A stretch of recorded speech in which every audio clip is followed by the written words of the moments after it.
Dhaka premier division লিগে big ম্যাচে কাল নাজমুল হোসেন শান্তর আবাহনী লিমিটেড লড়বে নুরুল হাসান সোহানের ধানমন্ডি স্পোর্টিং ক্লাবের বিপক্ষে। মিরপুর স্টেডিয়ামে ম্যাচ শুরু হবে সকাল ৯টায়। লিগের অন্য ম্যাচে বিকেএসপিতে মোহামেডান স্পোর্টিং ক্লাবের বিপক্ষে লড়বে শাইনপুকুর, আর প্রাইম ব্যাংকে মোকাবেলা করবে অগ্রণী ব্যাংক।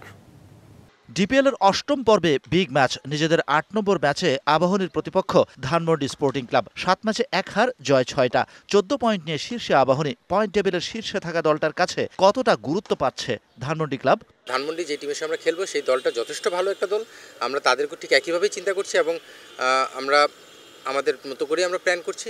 অন্যান্য ম্যাচের মধ্যে আরেকটা ম্যাচ হিসেবে আমরা খেলবো এবং ইনশাল্লাহ আমরা জয়ের জন্যই খেলবো।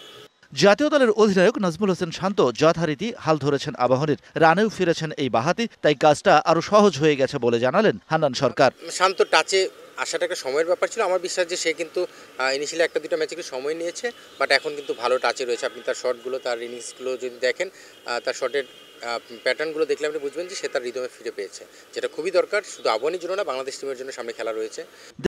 কালার এক্সপার্ট, জর্জ স্যাপ এবং মাইল্ড অন হ্যান্ডস টেকনোলজি সমৃদ্ধ অরিক্স ক্রিস্টাল ওয়াশ আপনার দেশের রাজনৈতিক পট পরিবর্তনের পর আবাহনীতেও আসে পরিবর্তন। কর্তা পর্যায়ে পরিবর্তনের পর কোচের জায়গায় আসেন হান্নান সরকার। তাতে আবাহনীর পারফরমেন্সে পড়েনি কোনো নেতিবাচক প্রভাব, বরং নতুন কোচ নতুন করে যেন সাজিয়েছেন দল। যেই দলই ক্ষমতায় থাক না কেন রাষ্ট্রীয়ভাবে, আবাহনী, মোহামেডান এই দলগুলো কিন্তু সবসময় লিডিং সাইডেই থাকার চিন্তা করে এবং সেটাই করার চেষ্টা করে। দেশের প্রেক্ষাপটের কারণে কিছুটা তো ধাক্কা লেগেছে, সেটা আপনি বাজেটের জায়গা থেকে, টিম কম্বিনেশনের জায়গা থেকে, পুরানো প্লেয়ারদের যেভাবে ছেড়ে দেওয়া হয়েছে, নতুন কিছু প্লেয়ারকে নিয়ে ব্যালেন্সিং করার চেষ্টা করা হয়েছে। ঢাকা প্রিমিয়ার ডিভিশন ক্রিকেট লিগের গেল আসরে যেখানে শেষ করেছিল আবাহনী লিমিটেড, চলতি আসর যেন ঠিক সেখান থেকেই শুরু করেছে। কোচ হান্নান সরকার এর কৃতিত্ব দিলেন ক্রিকেটারদের। Shahan Papon, DBC news, Dhaka.